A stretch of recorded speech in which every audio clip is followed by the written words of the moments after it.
mapagpalang gabi po sa ating lahat. Minsan pa nga po, palakpakan po natin ang dakilang Diyos. Welcome po sa Midweek Fellowship.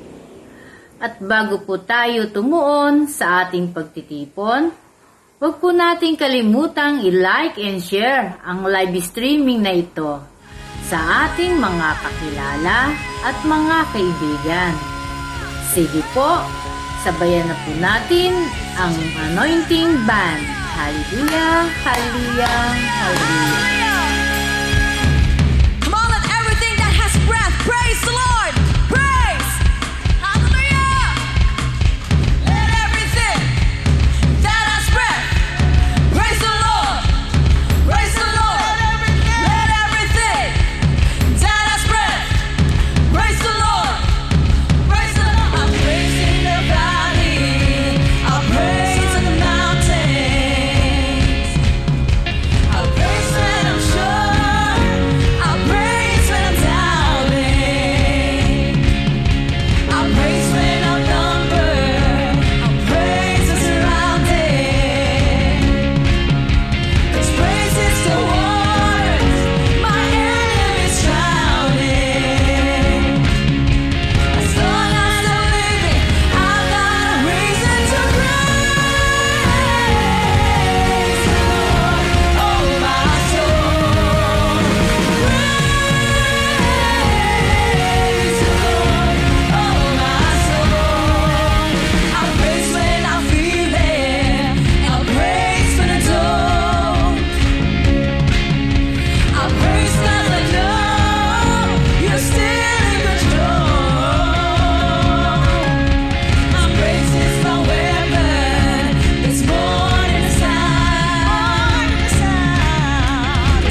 Hallelujah, hallelujah, hallelujah.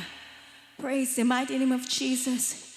Praise the King of Kings and Lord of Lords. Hallelujah. Our Savior, our healer. The answer, O Lord. Jesus Christ. Hallelujah. Hallelujah, hallelujah. Praise your name, O God. Hallelujah. As we continue to praise your name, O Lord. Hallelujah. Let your spirit be filled in this place, O God. Fill us with your spirit. Fill us with your love. Praise your name, O God. Hallelujah. Hallelujah, Lord. Tuloy nga, Panginoon, tataas namin ang aming mga papuri, aming pasasalamat, ang aming puso, ang aming mga kamay, ang aming buhay, ang aming boses para sa iyo, Panginoon. Sa lahat ng ginawa mo sa buhay namin, karapat-dapat ka lamang sa pinakamataas na kapurihan at pasasalamat. Panginoon, hindi kami karapat-dapat sa lahat ng tinatanggap namin ito sa buhay na meron kami. Pero Panginoon, tinanggap mo kami maging sino man kami sa lahat ng pagkukulang at karumihan namin at kasalanan, Lord. Sa kabila ng ito, nandito kami ngayon, Panginoon. Nagpupurit, nagpapasalamat, pinalaya mo kami, Panginoon, sa kasalanan, sa lahat, Panginoon. Dahil sa iyong pag-ibig, nandito kami, Panginoon. Pinabalik sa iyo yung pinakamataas na kapurihan at pasasalamat sa lahat ng pagpapala mo, Panginoon, sa lahat ng pagpapagaling, sa lahat ng himala, Lord. Sa lahat ng pangako mong pangbibigay pag-asa sa amin araw-araw, hindi ka nagkukulang, Panginoon. Hindi ka nabibigo. Hindi mo kami iniiwan ni pinapabayaan man. Nanatili kang tapat, mabuti. Ang pag-ibig mo, Panginoon, ay hindi nagbabago pang magpakailanman, O Diyos. Hallelujah. Ikaw yung Diyos noon, ngayon at magpakailanman. Nagbago ang lahat, ang panahon ng tao. Pero ikaw, Diyos, kailanman di mo kami binibigo. Patuloy nga sa aming pagpupuri, maihayag ang iyong kadakilaan, ang iyong kapangyarihan, ang iyong katapatan, ang iyong kabutihan, ang iyong pag-ibig na wagas ng walang hanggan. Salamat, Panginoon. Sa kabila ng hindi kami karapat-dapat, pero nandito kami dahil sa iyong pag-ibig. Salamat, O Diyos, sa lahat-lahat. Tuloy nga kami aawit sa iyo, tataas namin ang lahat. Thank you, Jesus. Thank you, Lord.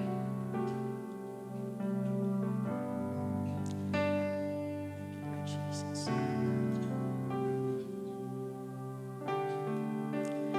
Thank you for the cross, Lord. Thank you for the price you paid, bearing all my sin and shame.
Amen!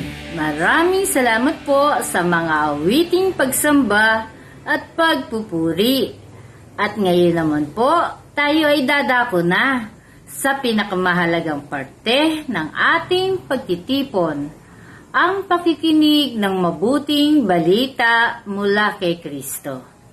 At ito po ay papahayag sa atin ni Brother Alex Santos Jr.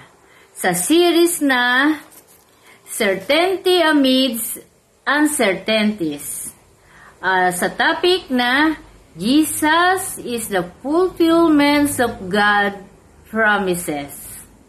Sige po, ibalik na po natin ang wagas na papuri sa ating Panginoong Hesus. Amen!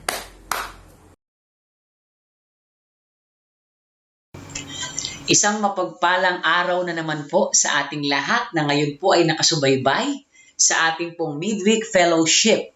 So alam ko po na ang dami-dami na po nating natanggap na blessing sa Panginoon kahit po nasa kalagitnaan pa lang tayo ng linggo at yung iba po ay may mga hangover pa sa nagdaang Sunday fellowship at yung ating pong asin at ilaw nung nakaraang Saturday. Amen? Kung meron nga po tayong mga kasama ngayon sa live streaming na umattend po nung ating pong asin at ilaw nung nakaraang Sabado, sige nga po, paki-type nga po ang salitang Amen or Praise the Lord. Paki-type po yung Praise the Lord sa ating comment section kung kayo po ay kasama namin nung Sabado sa amin pong asin at ilaw na isinagawa. At doon po sa mga gustong humabol, pwede pa po kayong humabol this coming Saturday para po sa ating asin at ilaw day 2. Kahit po hindi nyo nasubaybayan yung day 1, naniniwala ako na makakasabay pa rin kayo sa mga talakayin na amin pong itinatalakay sa amin pong asin at ilaw. At salamat sa Panginoon sa nagdaang mga araw na kahit midweek, alam ko po na may mga pagsubok, may mga alalahanin, may mga kabalisahan tayong pinagdaanan, pero sa pangalan ng Panginoong Hesus at sa patnubay ng Espiritu Santo, tayo po'y patuloy na nagtatagumpay. Amen? Palakpakan nga po natin si Jesus. Sige nga po, para po hindi po masayang yung ating pong topic para sa oras na ito, pwede po ba nating i-share lahat? Tayo po sanang lahat, i-check ko po yan, yung share, kung ilan ang naging share natin ngayong gabing ito. Paki-check po natin. Kung tayo po ngayon ay mahigit 30 ngayon or 4 na po sa pagtitipong ito, at least na gadget, bagamat yung iba po, alam ko, nanonood na sa family, pwede po ba nating i-share ang gawain ito lahat para po maraming maabot yung ating mga kaibigan, katrabaho, kamag-anak, mahal sa buhay, maabot po sila ng salita ng Diyos. Sapagkat ang tema po ng ating komunidad para sa taong ito, para kay Kristo, ang lingkod, patuloy sa paghayo. Amen? So yung pag-share po natin ng ating live streaming, yung pagbabahagi natin ng ating mga gawain kahit sa pamamagitan lang ng Facebook or social media, ay paraan po natin ng paghayo. And tried and tested na po yan sa maraming pagkakataon na marami na pong nabago ang buhay dahil sa ating pong virtual activity. So I'm asking everyone to share this. Pakipindot po natin yung share button. So bago po tayo pumunta sa ating pong pag-aaral sa gabing ito, inaanyayahan ko po ang lahat para sa isang panalangin. Ama namin sa langit, maraming salamat po muli sa pagkakataong ito na kami tinawag mo, tinipon mo at binigyan ng pagkakataon muli, Panginoon, para mag-aral ng iyong mga salita. Ama, sa oras na ito, hindi po ang karunungan ng tagapagsalita, hindi po ang mga nais lang sabihin, kundi Panginoon ang mga dalisay na salitang nagmumula lamang sa iyo, Ama, sa pamamagitan ng iyong anak at sa patnubay ng Espiritu Santo ang aming masumpungan. Pagpalain mo kami, Ama, sa oras na ito. Alam namin, Ama, na ang mga salita mong maririnig namin ang magdudulot ng pagpapala, kagalingan, kalakasan, katagumpayan at kaliwanagan sa bawat isa. Sa patnubay ng Espiritu Santo, Panginoon, ikaw nawa lamang ang mabigyan ng kaluwalhatian sa oras na ito. Sa iyo po ang papuri at pagsamba. In Jesus' name we all pray. Amen and amen. Sige nga po, isa nga pong heart button dyan sa ating lahat. Paki-heart button po natin. At kahit po tayo ay naka-virtual activity lang, pwede po tayong pumalakpak. Para naman yung ating mga tahanan ay mapuno ng pagpapala. Di ba? Alam niyo po, yung pagpalakpak at pagpupuri, nagtataboy po yun ng masamang espiritu. Kaya po, pumalakpak tayo para yung mga masamang bagay at mga kaguluhan sa ating tahanan ay itaboy ng kapangyarihan ng pagpupuri. In Jesus' name, Amen. Hallelujah. Hallelujah.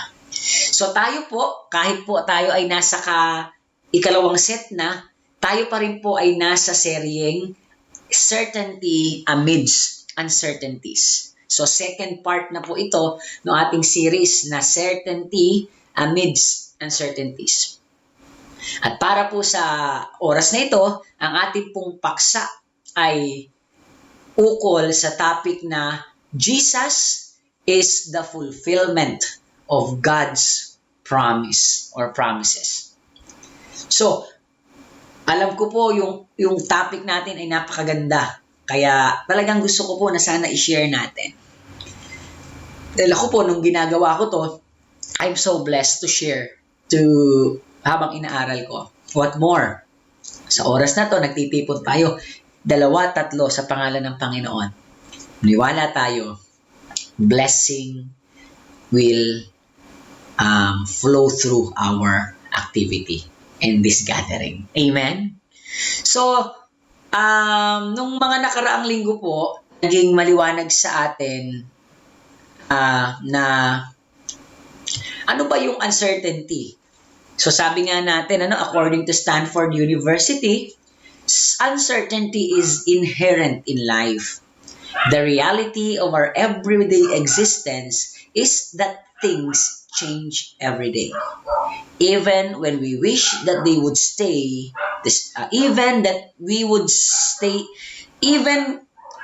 when we wish that they would stay the same, and nothing is certain.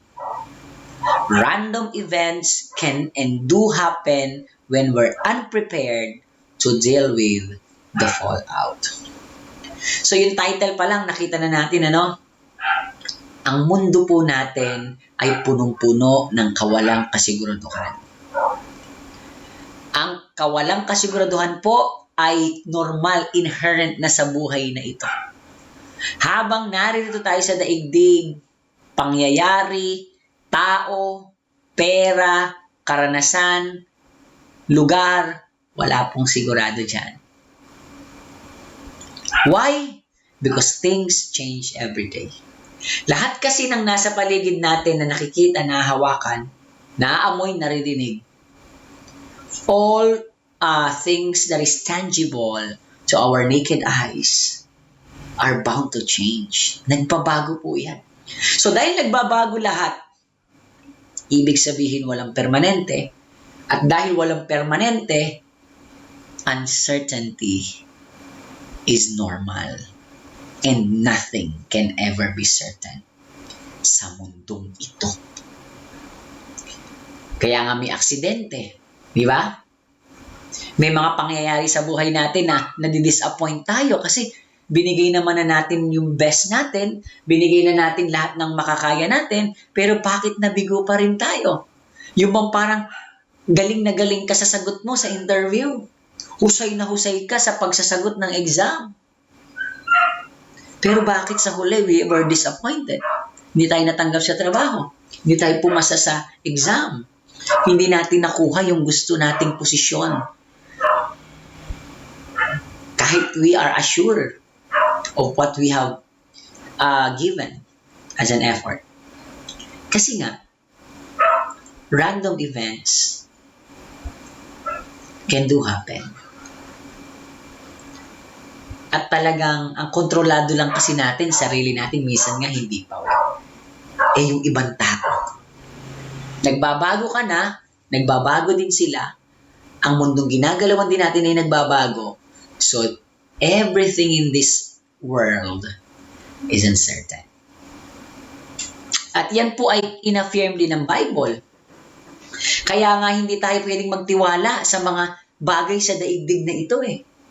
Maging yung pera na pinanghahawakan natin na para bang ang pera kasi ang tingin ng marami kapangyarihan.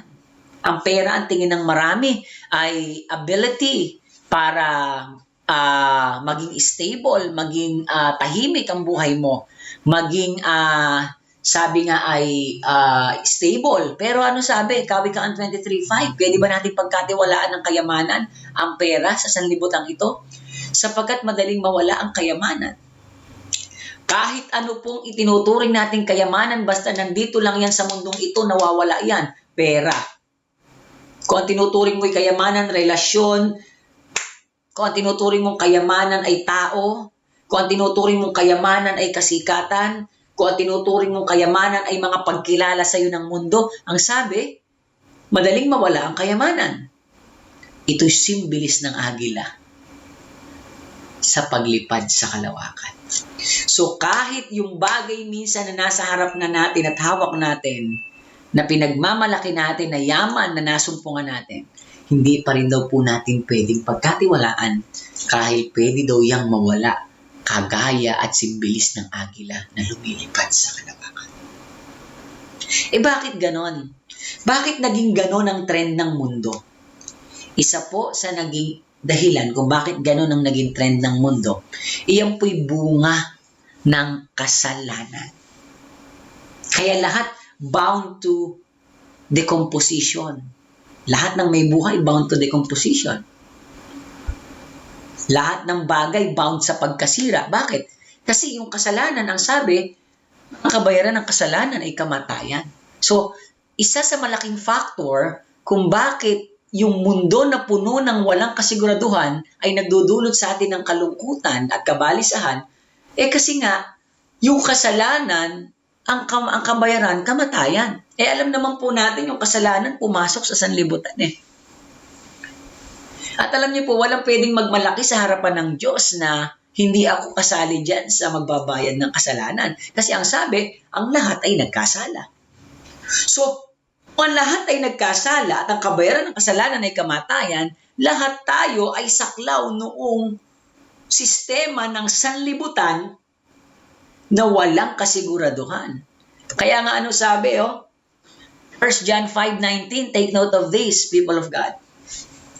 Alam nating tayo'y mga anak ng Diyos at ang buong sanlibutan ay nasa kapangyarihan ng devil. Kaya nga pag wala ang Diyos sa buhay mo, pag hanggang ngayon hindi ka interesado sa salita ng Diyos, pag hanggang ngayon nabubuhay ka sa kasalanan, pag hanggang ngayon ang magaling lang para sa iyo ay ang sarili mo, pag hanggang ngayon mas mahalaga sa iyo ang pera, mas mahalaga sa iyo ang mga bagay sa sanlibutan kaysa sa mga bagay na ukol sa Diyos. Pag hanggang ngayon wala kang pagpapahalaga sa pananalangin, sa pagbubulay ng mga salita ng Diyos, pag hanggang ngayon tamad na tamad kang umattend ng fellowship, you are still under the power of the devil. Diyan nag-e-enjoy ang devil, yung mailayo ka sa Diyos eh. At ang sabi, wala daw makakaligtas doon eh. Lahat daw nasa ilalim ng kapangyarihan ng devil. Kaya sa oras na to, nais ko kapatid makinig ka. Kung gusto mong makalaya sa sistemang ito, may pag-asa pa ba na makalaya tayo sa sistemang ito? Ang sabi niya, Brother Alex, buong sanlibutan, may pag-asa pa po. Kung kayo po ay umattend ng Asin at Ilaw, alam kong alam nyo na ang sagot. Kung kayo po ay matagal na sa lingkod at kayo matagal ng pamilya ng lingkod, alam kong alam nyo ang sagot. Pero sa ngayon lang nakapakinig, aksidenteng nabuksan ang gawain ito or binuksan ang isinen sa inyo at isinare ng inyong kaibigan at kamag-anak, kapatid, I tell you this, Bagamat ang sanlibutan ay nasa ilalim ng kapangyarihan ng dyablo, kaya hanggang ngayon ang buhay mo walang kasiguraduhan, kaya hanggang ngayon hindi mo alam kung saan patungo ang buhay mo, kaya hanggang ngayon hindi ka makalaya sa kasalanan, kaya hanggang ngayon hindi ka magkaroon ng kagalakan, kaya hanggang ngayon inaalipin ka ng kahirapan, sakit, karamdaman, at walang kapayapaang buhay. Kaya hanggang ngayon hindi mo alam kung bakit ka nabubuhay. Kaya hanggang ngayon puro kabiguan ang tinatanggap mo. Kaya hanggang ngayon sa kabila ng yaman mo malungkot ka, wala kang kasiyahan, wala kang kakontentuhan, para bagang malayong malayo ka sa isang payapang buhay. Kasi nga under the curse of the devil eh. I tell you now, as early as now, may pag-asa pa sa buhay mo. Pero yung pag-asang yan, wala sa iyo. Ang pag-asang yan, nasa salita ng Diyos. Kaya makinig ka sa oras na to. Hindi aksidente.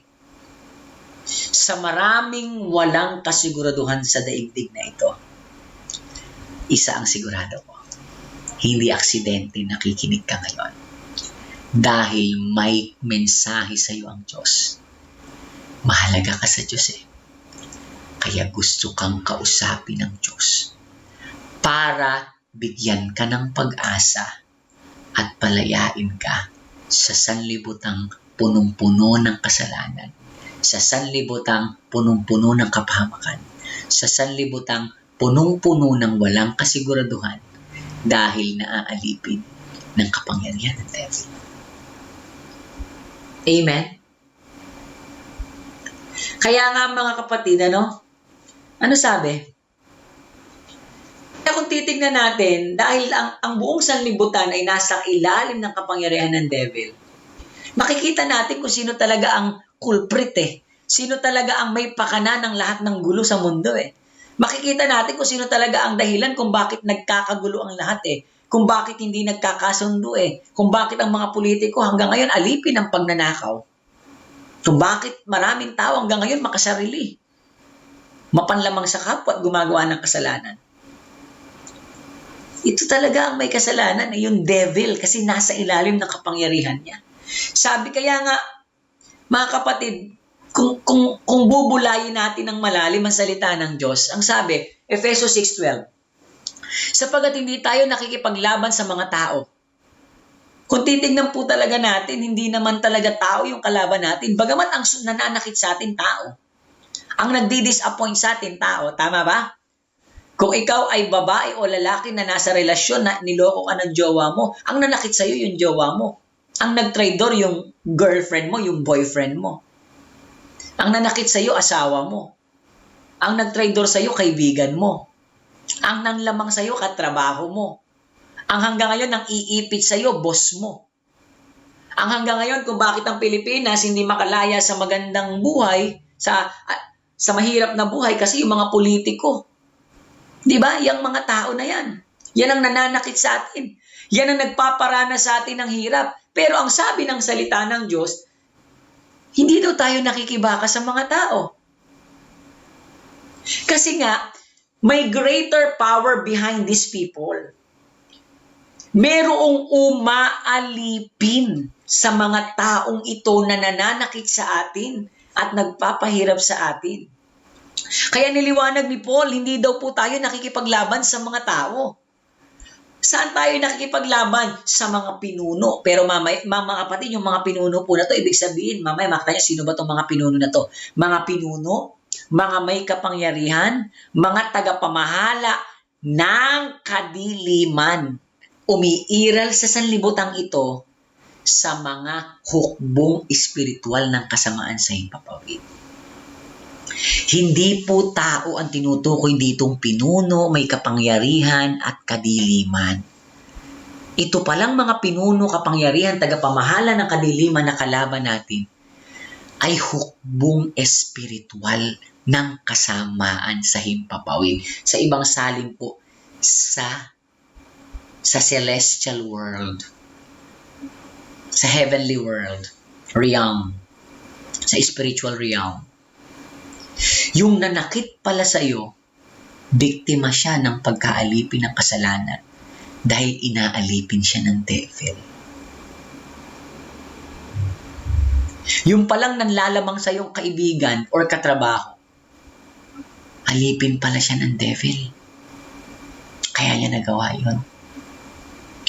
Yung mga politiko pala na nagpapakasasa sa posisyon, alipin pala sila ng mga espiritual na hukbo ng kasamaan. Kaya pala yung laban natin mas malalim pa sa tunay na laban eh. Akala natin ang laban lang, maipakulong natin sila, makaganti tayo sa kanila. Kaya nga alam mo, ang sabi sa atin ng Panginoon, ipagkatiwala niyo sa akin ang paghihiganti. Huwag kayong gaganti. Kasi sa totoo lang, yung nanakit sa inyo, alipin lang din sila. Biktima lang din sila. Eh kung gaganti ka, di lalo mo nang nasarhan yung pintuan na sila'y makakilala sa magpapalaya sa kanila. So, ang tunay na kalaban natin mga kapatid, ang tunay na culprit at may kasalanan kung bakit ang mundo magulo at walang kasiguraduhan, yung devil. Kaya dapat dyan sa devil na yan, labanan natin. Kaya dyan sa devil na yan, gupuin natin. At alam niyo po ba na may pangako ang Diyos na iyang devil na yan matatalo? At alam niyo ba kung saan pinangako yon? Genesis pa lang. Umpisa pa lang gumagawa ng kalokohan ng devil. Nangako na ang Diyos. Nasisirain ko siya. Genesis 3:14-15, ito po yung pagkakataon na tinukso ng ahas ni Satanas si Adan at si Eva, at kaya hinarap siya ng Diyos at isinumpa. Ano sabi ng Diyos sa ahas? Ito ang sinabi ng Panginoong Yahweh sa ahas.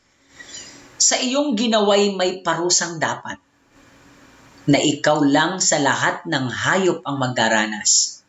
Mula ngayon, ikaw ay gagapang, at ang pagkain mo'y alikabok lamang. Kayo ng babae aking pag-aawayin.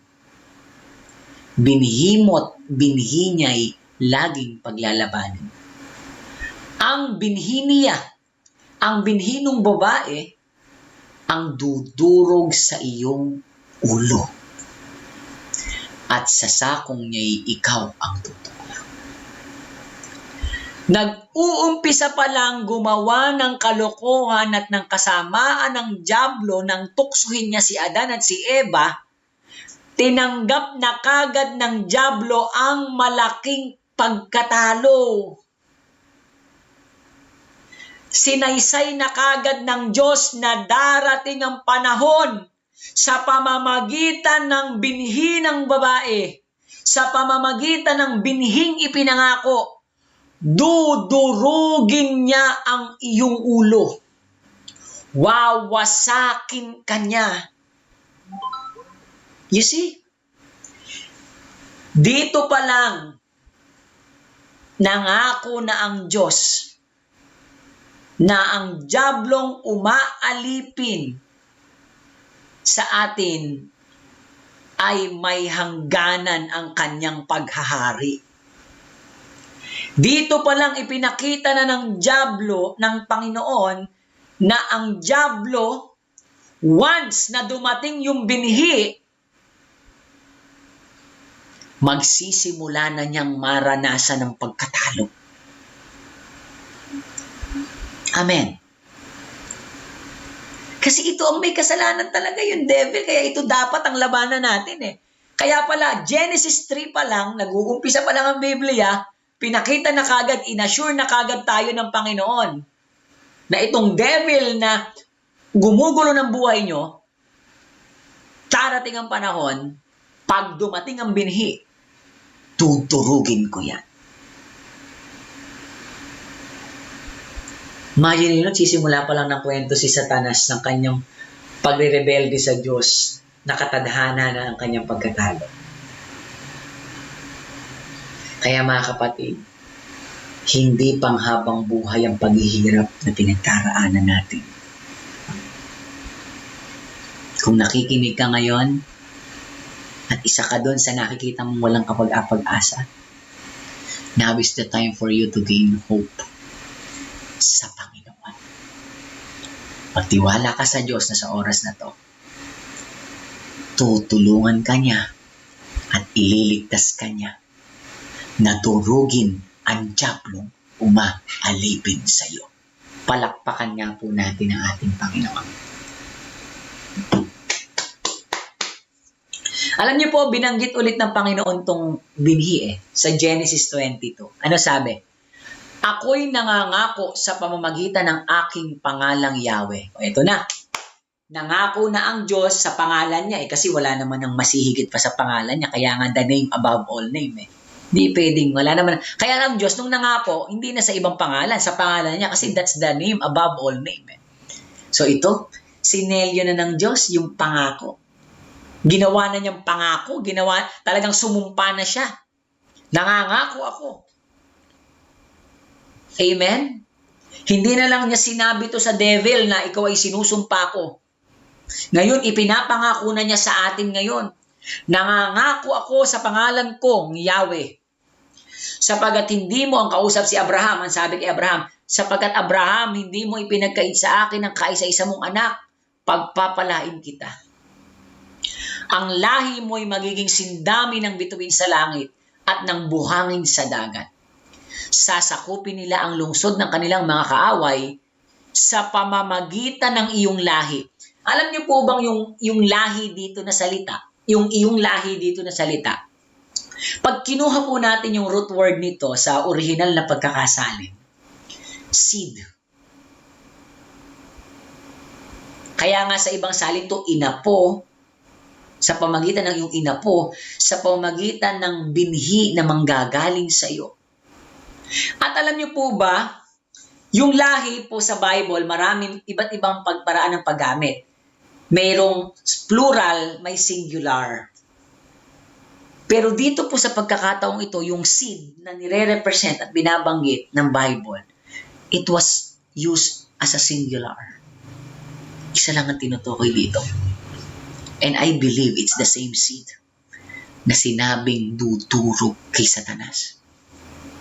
Is also the same seed na ipinapangako kay Abraham na mula sa seed na to, pagpapalain ang lahat ng bansa sa daigdig.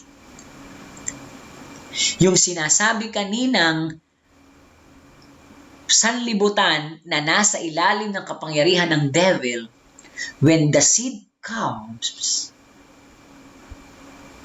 itong sanlibutan na nasa kapangyarihan ng diablo ay malilipat sa kapangyarihan ng Diyos na nagpapala sa kanila. Magkakaroon ng transition ng buhay mo mula sa buhay na alipin ng diablo ay ililipat ka sa kaharian ng Diyos na pinagpapala ka. Ipinangako ito ng Diyos. Sinabi niya kay Satanas nung ito'y gumawa ng kasalanan, kalokohan, at ipinangako niyang muli kay Abraham dahil ginawa nito ang kalooban ng Diyos. At sino ang tinutukoy na tong seed na dudurog sa diablo at magpapalaya sa atin sa pagkaalipin ng devil? Galatia 3:16-17. Ngayon, ang mga pangako ay ginawa kay Abraham at sa kanyang binhi. Binanggit daw, sabi sa inyo, binhi yun yung lahi na yun, binhi Ngayon, ang mga pangako, yung pangako ng pagpapala, yung pangako ng kalayaan do sa pagkaalipin sa mga hukbong espiritual sa kalangitan, ay sa himpapawid, ang sabi, ang mga pangako ay ginawa kay Abraham at sa kanyang binhi. Yung binhi na dudurog sa ulo ni Satanas. Yung binhi na magpapala sa buong daigdig. Yung binhi na pag-asa ko, pag-asa mo, pag-asa nating lahat. yung binhi na dahilan kung ba't ako nakangiti ngayon. At nagpapasalamat sa Diyos dahil binago niya ang buhay ko. Ano sabi dito? Hindi sinasabi at sa mga binhi. So, maliwanag yung binasa nating verse kanina na Genesis 22, hindi daw nakalagay doon mga binhi. Ang sinasabi, hindi mga binhi na tungkol sa marami. Kasi pag nagkaroon daw ng mga at ginawang plural, magiging marami. Pero ano sabi? Kundi tungkol sa iisa na ang nakalagay daw sa Bible at sa iyong binhi. Hindi daw mga binhi, kundi iisang binhi lang. Yung iisang binhi na sinabi ng Diyos na dudurog sa ulo ni Satanas at yung iisang binhi na magbubukas ng pagpapala sa maraming tao sa daigdig ay walang iba kundi si Kristo. Si Jesus po ang tinutukoy ng Diyos na binhing dudurog sa ulo ni Satanas. Si Jesus po ang binhing tinutukoy ng Diyos kay Abraham ng kanyang ipangako na pagpapalain ng sangkatauhan. Si Jesus po ang dakilang pangako ng Diyos.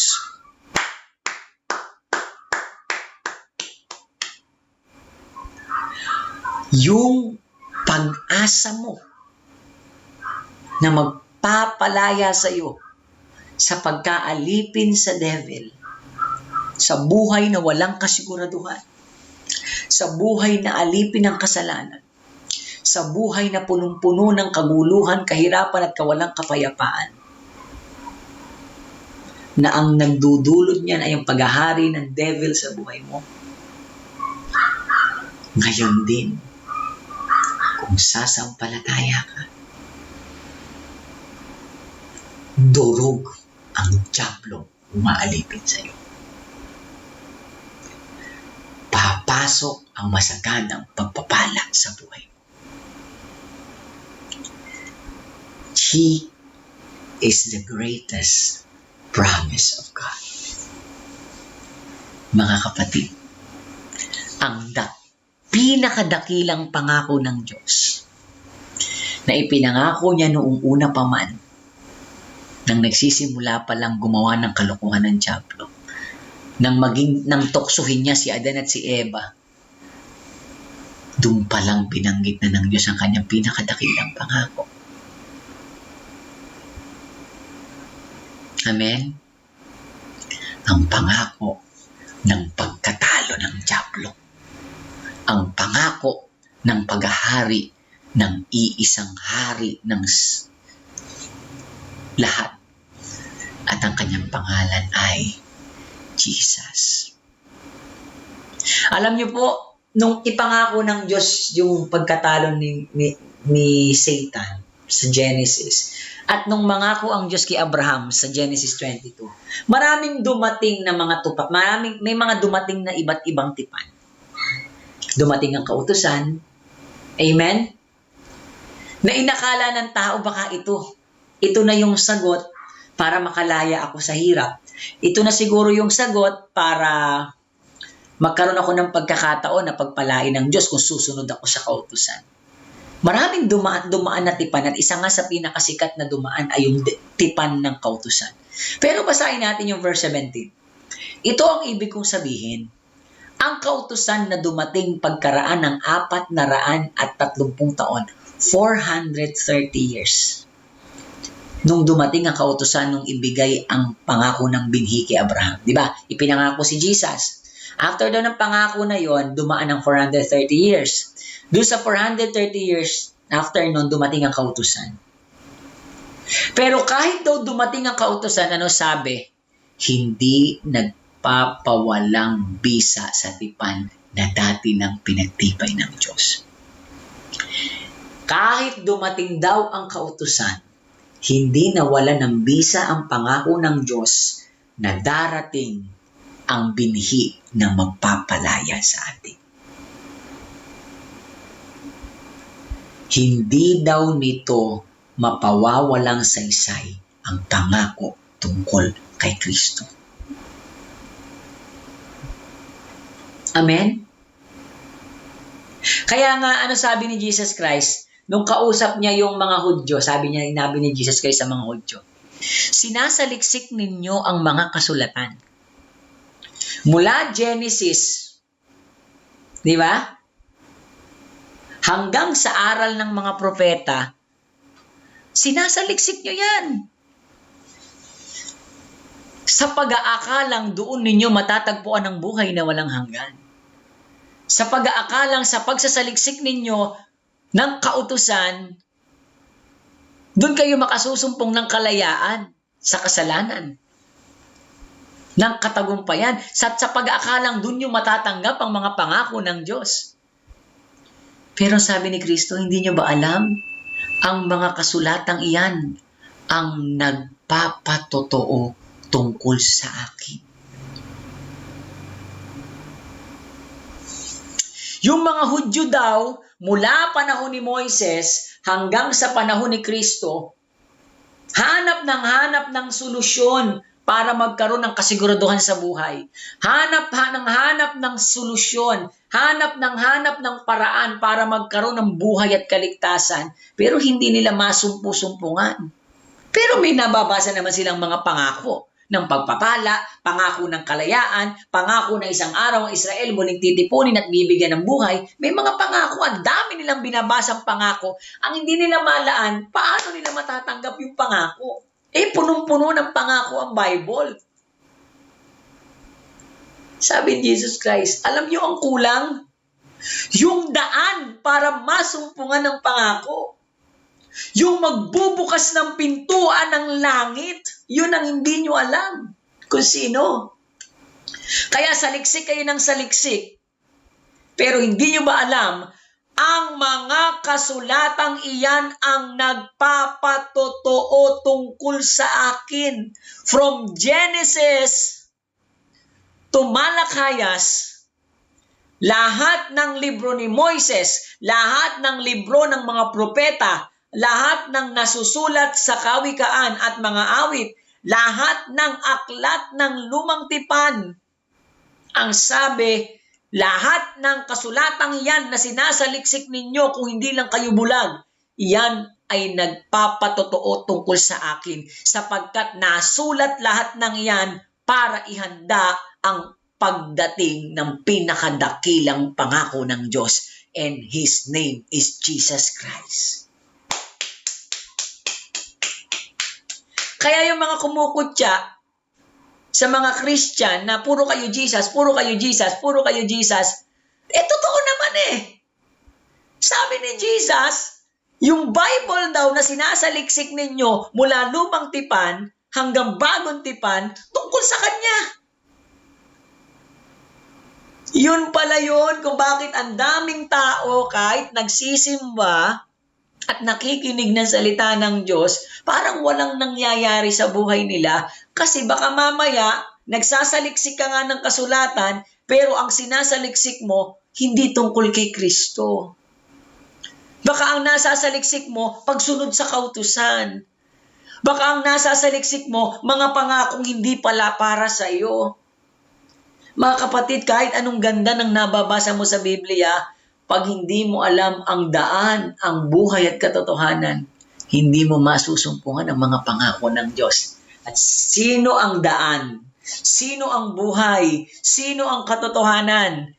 John 14:6, sabi ni Kristo, ako ang daan, ako ang buhay, ako ang katotohanan. I am the way, the truth, and the life, and no one comes to the Father except through me.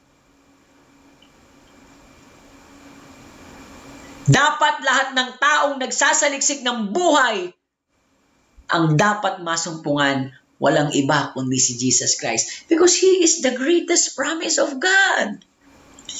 Iyan palang kay haba-habang aklat ng Genesis. Di ba? Exodus.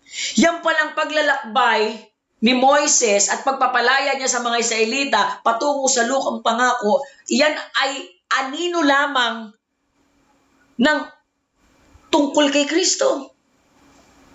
Kasi pag ganun din ang mangyayari sa buhay natin, pag tayo ay nasumpungan natin si Kristo, yung paglaya ng Israel sa Ehipto, sa pagkaalipin sa Ehipto, patungo sa lupang pangako, yung po ay anino lang, it's a shadow. Ano yung isinashadow nun? Nung buhay na mangyayari din sa atin, sa pamamagitan ni Jesus Christ. Na para tayong Israelita noon, na alipin ng mga Ehipto. Ngayon, di ba, nung ala ka sa Panginoon, para kang alipin ka ng dyablo, alipin ka ng magulong mundo, alipin ka ng buhay na walang kasiguraduhan, alipin ka ng kasalanan, alipin ka ng kasamaan. Pero nang dumating ang Panginoon sa buhay mo, nakalaya ka sa pagkaalipin, dinala ka sa lupang pangako. Binuksan ng Diyos ang pintuan ng kasaganaan, ng pag-ibig, ng kapayapaan, ng kagalakan. Pinatawad tayo ng Diyos. So yung mga nakasulat sa Bible, if you are going to summarize everything written on the Bible, sabi ni Jesus, yan ang nagpapatotoo tungkol sa akin. Kaya nga sabi sa Lucas 24:25 to 27, nung muling nabuhay na si Jesus, nung muling nabuhay na si Jesus, meron siyang nakitang mga alagad na nagkikwentuhan. Nilapitan niya, sabi niya, sinamahan niyang maglakbay papuntang Emmaus. Ito yung journey to Emmaus. Sabi ni Jesus, kay hangal ninyo, kay kukupad ninyong maniwala sa lahat ng sinasabi ng mga propeta. Kasi hindi nila nauunawaan Hindi nila nakikita na yung sinasabi pala ng mga propeta, isa lang ang pinatutungkulan. Bagamat gumagamit ng mga parabol, di ba? Hindi ba't kailangan ang Kristo ay magtiis ng lahat ng ito bago siya pumasok sa kanyang kaluwalhatian? Sabi ni Kristo, verse 27, at ipinaliwanag sa kanila ni Jesus ang lahat ng sinasabi sa kasulatan tungkol sa kanya. Simula sa aklat ni Moises, ilan na aklat ni Moises? 5. Ano yung 5 aklat ni Moises? Yung 5 aklat ni Moises. Genesis, Exodus, Deuteronomio, Bilang, Leviticus. 5 yan. Mula sa aklat ni Moises hanggang sa sinulat ng mga propeta. Hanggang dun sa kay Malakaya sa huling libro ng Lumantipan. Lahat daw nun, sabi? Ipinaliwanag ni Jesus sa kanila ang tungkol sa kanya. Hindi ko lang po na-search pero may ganyan pong compilation. Bawat libro sa Lumantipan nandun si Jesus. At unang-una na nga sa Genesis. Di ba? Sa Genesis yung seed na dudurog sa kay Satanas. Genesis pa lang nandun na si Jesus. Throughout the Bible nandun si Jesus. Kasi lahat daw ng isinulat ng mga propeta, lahat nakapoint kay Jesus. Para yung compass, alam niyo po ba yung compass? Kaya pag gumamit kayo ng compass, makukuha niyo yung north kasi yung dulo ng compass na yon na mamagnetize sa North Pole. Kaya nga, nakaganon yon, kaya gagawin mo, itatapat mo lang yung sa letter N doon, makukuha mo na kung nasan yung north. Kahit saan ka tumayo sa daigdig, yung dulo ng compass nakaturo sa North Pole. Alam niyo ba yon? Parang ganun din po ang Bible. Kahit saan mo yan saliksikin, kahit anong aklat ang buksan mo, it only talks about Jesus. Why? Because Jesus is the greatest promise of God.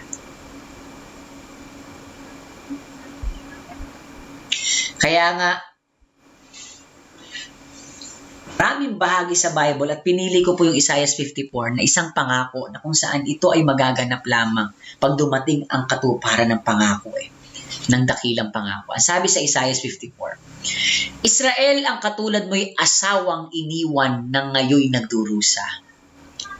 Isang babaeng maagang nag-asawa at pagkatapos ay itinakwilian daw ang katulad natin, ang lungkot, nagdurusa, nag-iisa, nalulungkot, nasaktan, naiwan, nasugatan. Di alam kung paano mabubuhay. Ngunit pinababalik ka ngayon ni Yahweh at sa iyo'y sinasabi, sandaling panahon kitang iniwanan.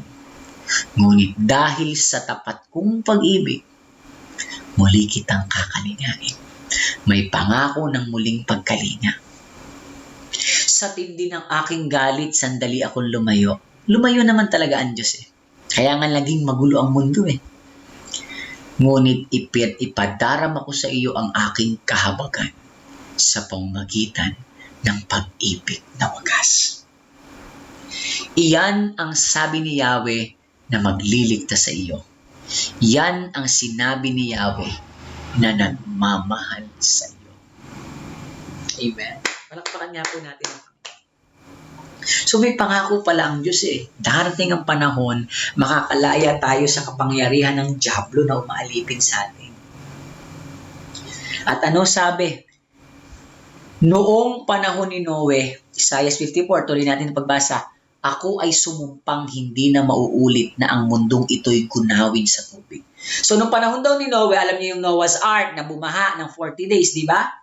Nagtira lang ng bawat pares ng hayop sa kapamilya ni Noah, yun lang ang nakaligtas. And the rest namatay. Di ba?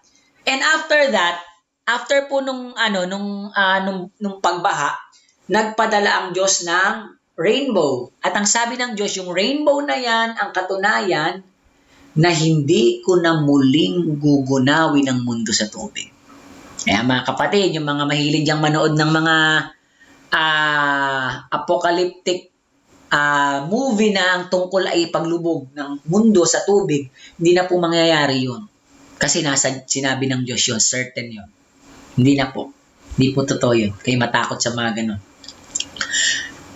Aking ipinapangako ngayon. Eto, nangangako na ang Diyos. Ano yung pangako niya? Hindi na ako magagalit sa iyo.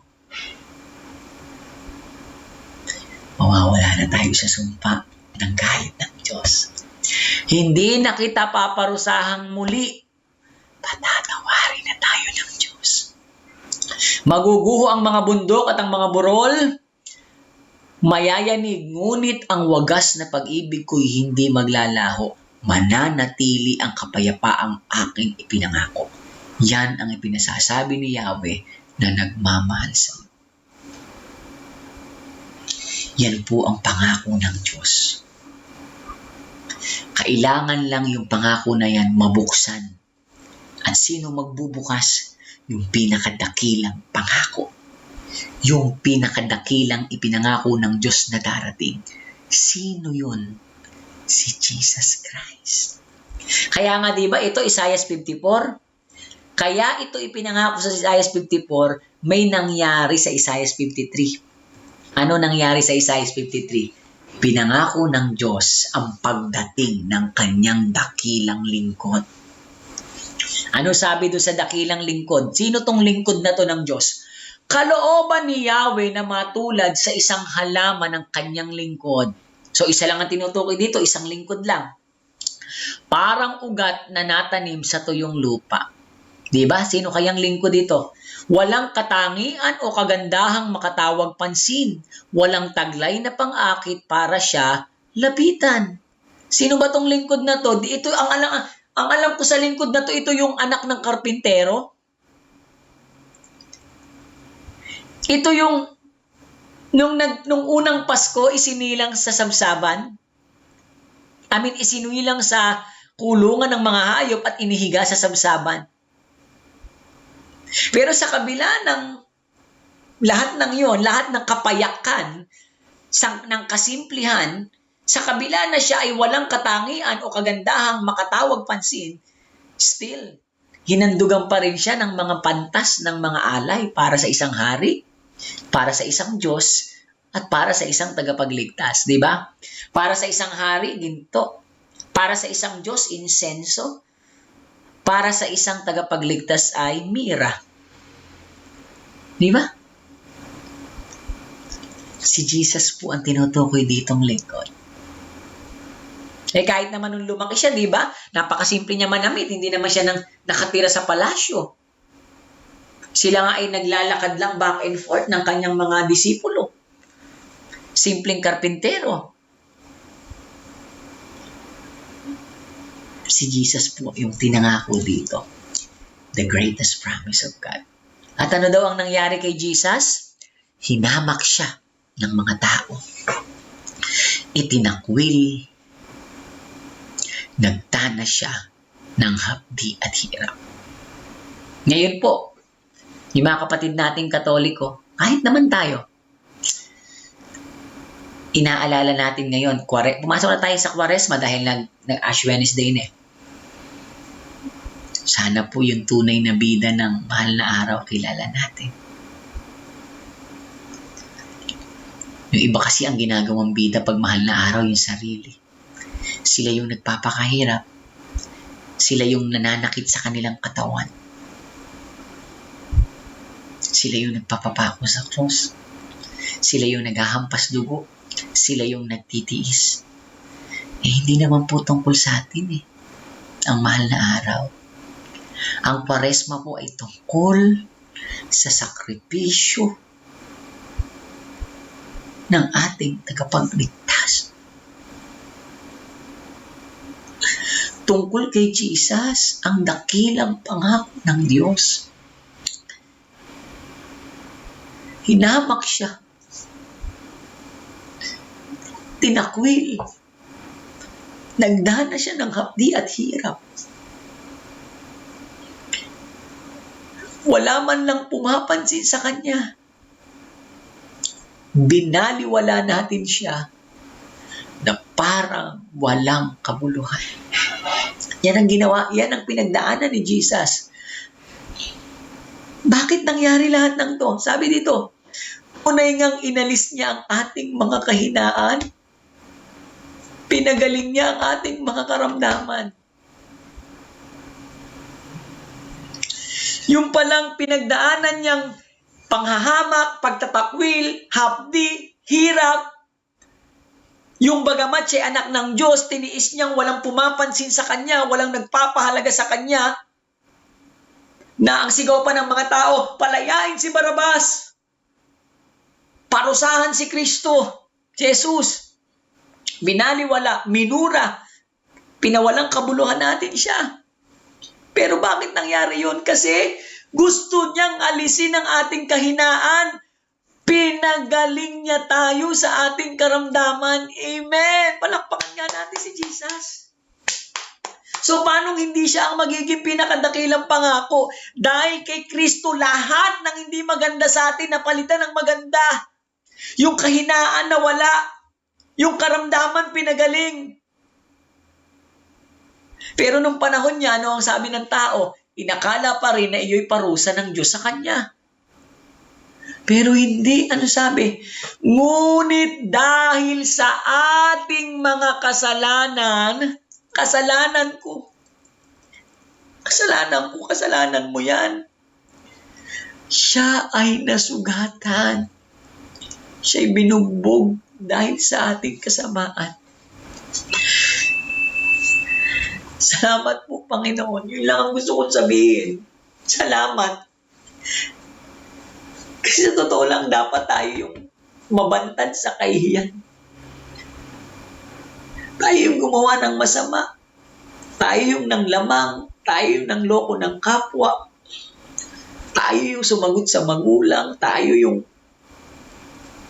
gumawa ng mga bagay na hindi maganda. Tayo yung nanakit. Tayo yung nagnakaw. Pero siya yung nasugatan. Siya yung binugbog. Tayo ay gumaling dahil sa pahirap na dinanas niya. Sa mga hampas na kanyang tinanggap. Imagine ninyo, habang gumaganon pala yung suplina sa kanya, yung suplina po pagpalo may laman na kasama. Bawat palo pala na yon at laman na kasama, natatanggal pala dun karamdaman natin. Ang pinagbabayaran pala ni Jesus Christ dun yung mga sakit natin. Praise the Lord! Praise the Lord! Salamat, Panginoon. Tayong lahat ay tulad ng mga tupang naliligaw. Nagkakanya-kanya tayo ng lakad. Totoo naman Nung hindi pa mahalaga sa atin ng Diyos, kanya-kanya tayong pangarap, kanya-kanya tayong plano. Walang may plano para sa pagpapakabuti. Walang may plano tungkol sa Diyos. Pero siya, habang nagkakanya-kanya tayo ng lakad, ang Diyos naman pinagpaplanuhan kung paano tayo ililigtas. Ngunit ipinataw ni Yahweh kay Jesus sa kanya ang kaparusahang tayo ang dapat tumanggap. Siya ay binugbog at pinahirapan, ngunit hindi kumibo kahit isang salita.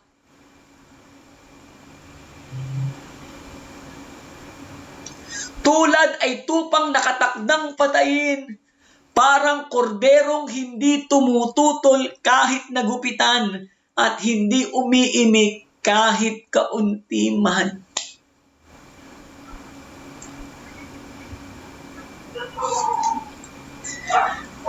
Kaya mga kapatid, si Jesus, He wasn't murdered. He wasn't killed.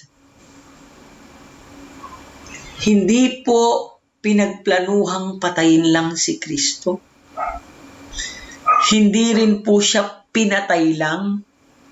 At hindi po aksidente ang kanyang pagkamatay. That's not the true story of His life. He wasn't murdered. He wasn't killed. Jesus chose to die. Pinili ni Jesus ang mamatay. Alang-alang sa atin. Hindi siya umimik. Hindi siya kumibo. Hindi siya nagsalita. Kasi pag iimik siya at magsasalita siya, alam niyo ba una sasabihin ni Jesus pag umimik siya? Habang pinapalo siya. Sige kayo. Payo po, pag kayo pumimik, ano una yung sasabihin? Tulong! Di ba? Pag nasa gitna ka ng isang bagay na hindi mo inaasahan at masasaktan ka, di ba? Ang una mo sasabihin, tulong! Di niya pwede sabihin yun. Dahil nasa Bible yun. Pag si Jesus humingi ng tulong, ano sabi? 12 legions of angels will come to rescue him. Hanggang higit pa nakalagay sa Bible. More than 12 legions of angels will come to rescue him. Imagine niyo na lang, pag umimik siya at humingi siya ng tulong dahil natatakot siyang mamatay. Wala na ang daigdig ngayon. Dahil ang kayang patayin ng isang anghel, 72,000, I think. No, 72,000 yung 12 legions of angels. Ang kayang patayin ng isang anghel, 200,000, 180,000. So 72,000 times 180,000, it's almost 12 billion ang kayang patayin ng mga pwedeng magligtas kay Kristo. Nung panahon niya, baka ang tao wala pang 1 billion Ubus, tupok ang daigdig. Imagine niyo na lang kung kumibo siya. Kaya nga, bago maganap yun, di ba? bago maganap yung pagdakip, nakipag-usap na siya sa tatay niya. Ama, natatakot ako. Sabi ni Jesus, Ama, natatakot ako. Kung pwede, tanggalin mo sa akin yung saro ng paghihirap. Pero Ama, hindi yung kalooban ko. Hindi yung kalooban mo. Anong sinasabi niya? Tay, tulungan mo ako. Natatakot ako. Mamamatay ako. Sasaktan nila ako. Papahirapan nila ako. Pero Tay, pag hindi ko gagawin to, kawawa naman si Alex. Kawawa naman si Mirna. Kawawa naman si Karen. Kawawa naman si Joel.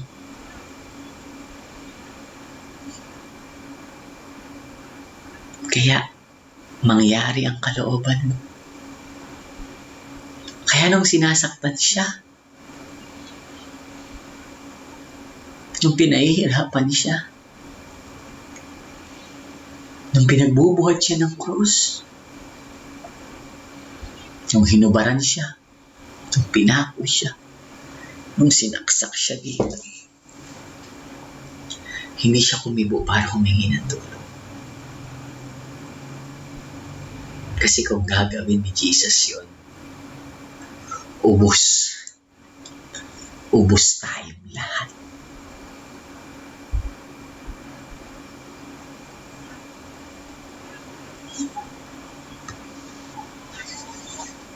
Nang siya'y hulihin at hatulan upang mamatay, wala man lang nagtanggol sa kanyang kalagayan. Ano pa? Sumigaw pa tayo. Ipako sa krus! Ipako sa krus! Palayain si Barabas! Ipako sa krus si Jesus! Di ba yun ang sinigaw ng tao?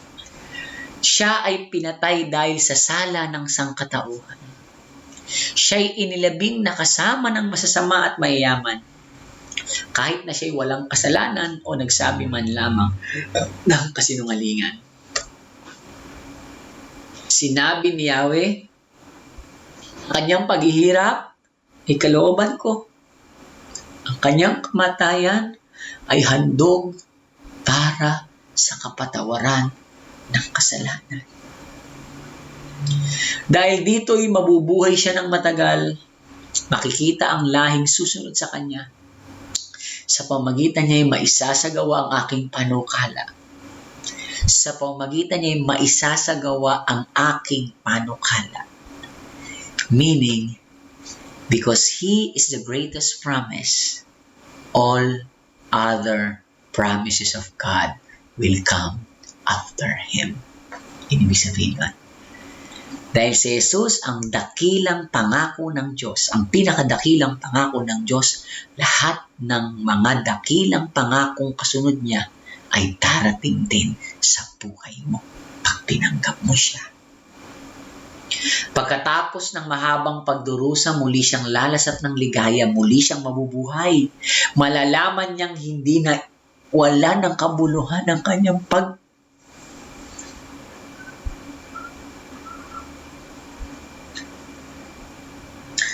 malalaman niyang hindi nawala ng kabuluhan ang kanyang pag-itiis. Ang sarap lang isipin na tayo palang mga anak ng Diyos na sumampalataya kay Jesus. Tuwing titignan niya tayo, tuwing titignan tayo ni Jesus, alam mo yung nakikita ni Jesus? He's so proud of us. Ang sinasabi ni Jesus, worth it. Worth it. Kaya kapatid, wag mong kailanman iisipin na walang halaga ang buhay mo. Ikaw lang nag-iisip niya na walang halaga ang buhay mo. Nang tanggapin mo si Kristo sa buhay mo, binili ka na niya. Ang ipinambili niya, dugo. Ang pinambili niya, buhay niya. Kaya hindi totoo na wala kang halaga. Kung hindi ka pinahalagaan ng mga tao sa paligid mo, hindi totoo. na wala kang halaga. Kung sa tingin mo hindi ka mayaman, kaya wala kang halaga. Kung sa tingin mo wala kang mataas na pinag-aralan, kaya wala kang halaga. Kung sa tingin mo wala kang kayang gawin kasi kaya wala kang halaga, hindi totoo yan. If you have Jesus in your heart, kung tinanggap mo, sinampalatayanan mo si Jesus at isa ka sa pinatawad ng Diyos at pinagbayaran ng kasalanan, do not ever that you are worthless. Noon, worthless tayo. Noon, wala tayong halaga. Noon, wala tayong kwenta. Pero ngayon, naniligtas na tayo ni Jesus. May halaga na tayo. At ang sabi, malalaman niyang hindi nawala ng kabuluhan ng kanyang pagtitiis. Na sa tuwing nakikita ni Jesus ang bawat isa sa atin, ang sinasabi ni Jesus, hindi na sayang ang buhay ko. Kaya sana kapatid, huwag natin ding sayangin ang buhay ng Panginoon na ibinigay sa atin. Kasi siya hindi niya kailanman pinagsisihan na niligtas ka niya.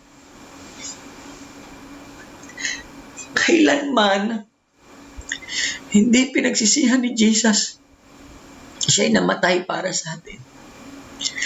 Kaya huwag nating sayangin ang buhay natin, mga kapatid. Ang tapat kong lingkod na lubos kong kinalulugdan ang siyang tatanggap sa parusa ng marami, alang-alang sa kanya, sila'y aking papatawarin. Dahil dito siya'y aking pararangalan, kasama ng mga dakila at kapangyarihan, sapagkat kusang loob niyang ibinigay ang sarili, nakibahagi sa parusa ng masasama, inako niya ang kasalanan ng idinalangin sila'y patawarin. Mga kapatid, nabigo ba ang Diyos nang ipangako niya ang kanyang anak? Hindi po. Dahil ang Diyos kailanman hindi sisira sa kanyang pangako. Tinutupad niya lahat ng kanyang mga pangako. At nang ipinangako niya si Kristo, John 3:16, yun na lamang ang pag-ibig ng Diyos sa sanlibutan, kaya ibinigay niya ang kanyang bugtong na anak. Yung tinutukoy pala kaninang lingkod ay ang bugtong na anak ng Diyos na naglingkod sa kanyang ama. Oo, hanggang kamatayan sa krus. Na ang sabi, ang sino mang sumumpalataya sa kanya ay hindi na mapahamak, kundi magkaroon ng buhay na walang hanggan. Kaya sabi dito, Jesus is the fulfillment of God's greatest promise.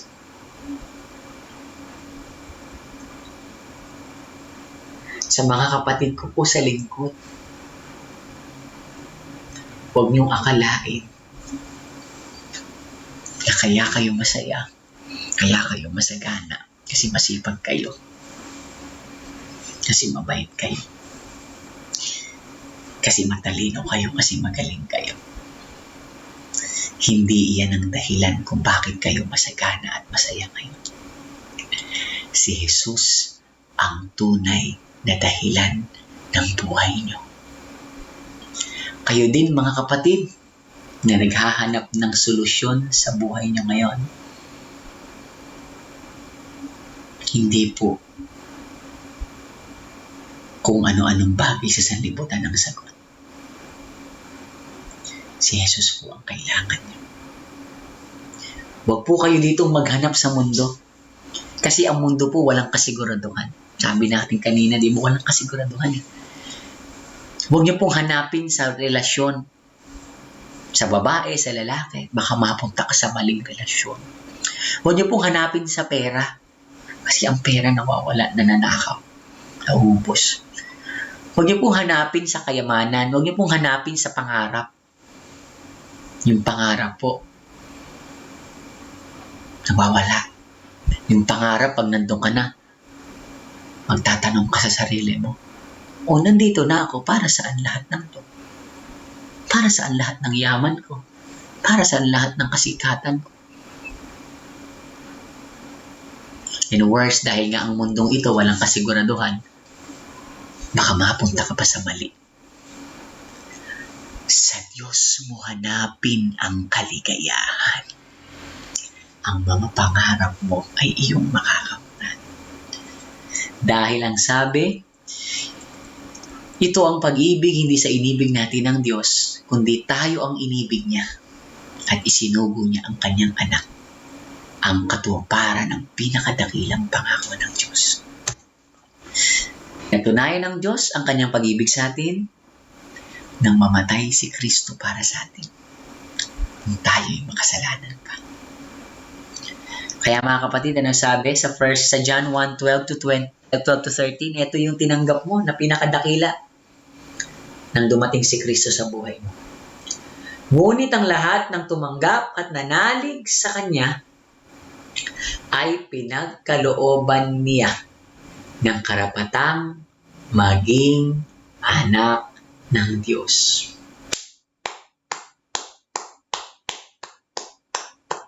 Yung dating makasalanan, yung dating walang kwenta ang buhay, yung dating hindi makalaya sa mundong ito, yung dating alipin ng dyablo,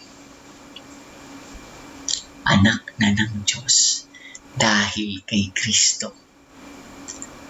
Kaya mga kapatid, yung mga bago naming kasama, hindi pa huli ang lahat.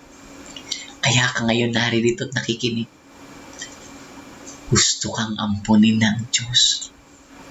Pero hindi ampun na ampun lang ang turing.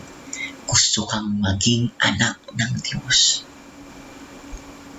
Paano? Ang lahat ng tumanggap at nanalig sa Kanya. Dali lang pala, no?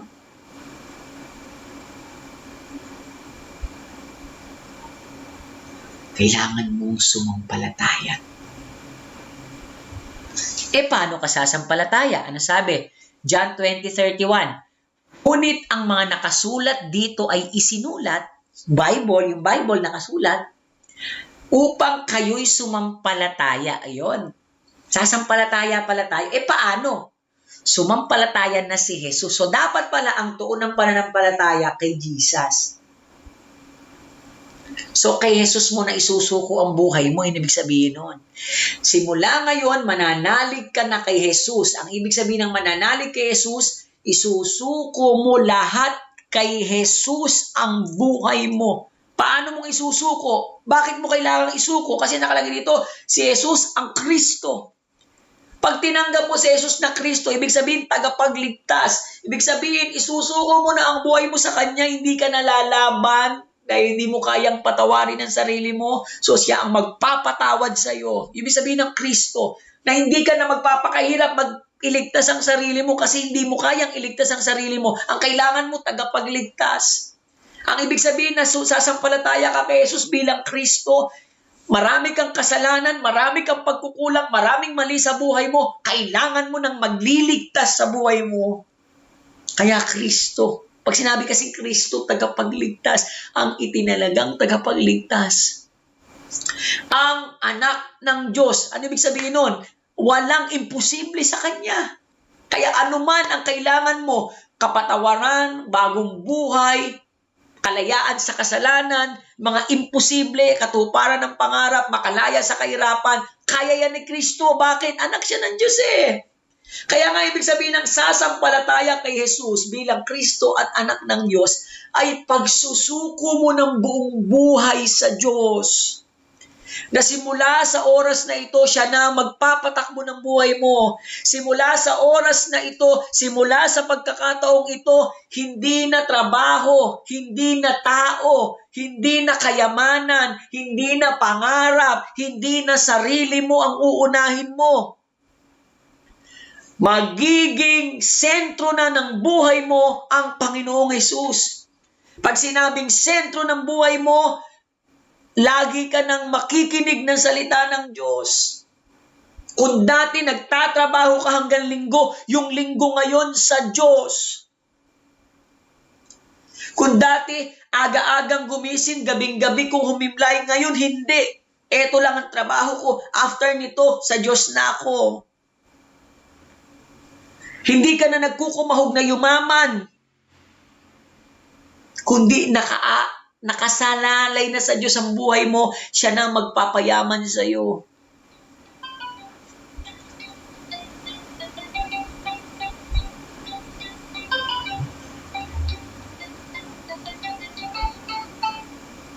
Naintindihan natin yun, mga kapatid.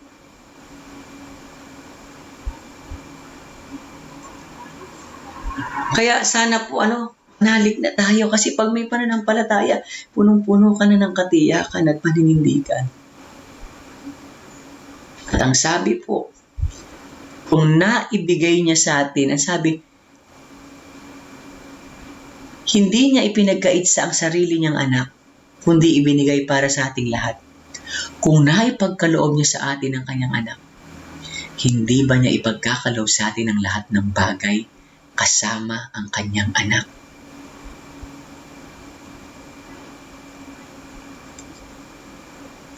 Kaya mga kapatid, Jesus is the greatest fulfillment of God's promise. Kaya sana, sa oras na ito, naging maliwanag sa atin kung bakit kailangan natin sumuko sa Diyos. Kung bakit kailangan natin na sumampalataya sa Panginoon. Amen. Sama-sama po tayong magpasalamat sa Panginoon. Sana po sa gabing ito, tayong lahat ay napagpala na salita ng Diyos. Jesus is everything in our lives. Pagpalain nawa tayo ng Panginoong Jesus. God bless po sa ating lahat. Amen! Alam ko po, nagpagpala tayo ng salita ng Diyos sa gabing ito. At muli po, magkita-kita tayo sa darating na Miyerkules, Midweek Fellowship, 6 to 8 p.m. po. At meron din pong Youth Fellowship, 5 to 6:30 p.m. Every Saturday naman po iyon. At meron po tayong Sunday Fellowship. 2 session na rin po iyon. 9 to 11 a.m. at 2 to 4 p.m. At bilang pagtatapos ng ating gawain, pastor natin, mahal natin. Ang community natin ng lingkod, mahal natin. At siyempre po, pamilya natin, mahal natin. Dahil una tayong inibig ng ating Panginoong Hesus, kaya one in love, one in Christ. At ang tema po ng taon, para kay Kristo, ang lingkod, patuloy sa paghayo. God bless us all. Salamat po!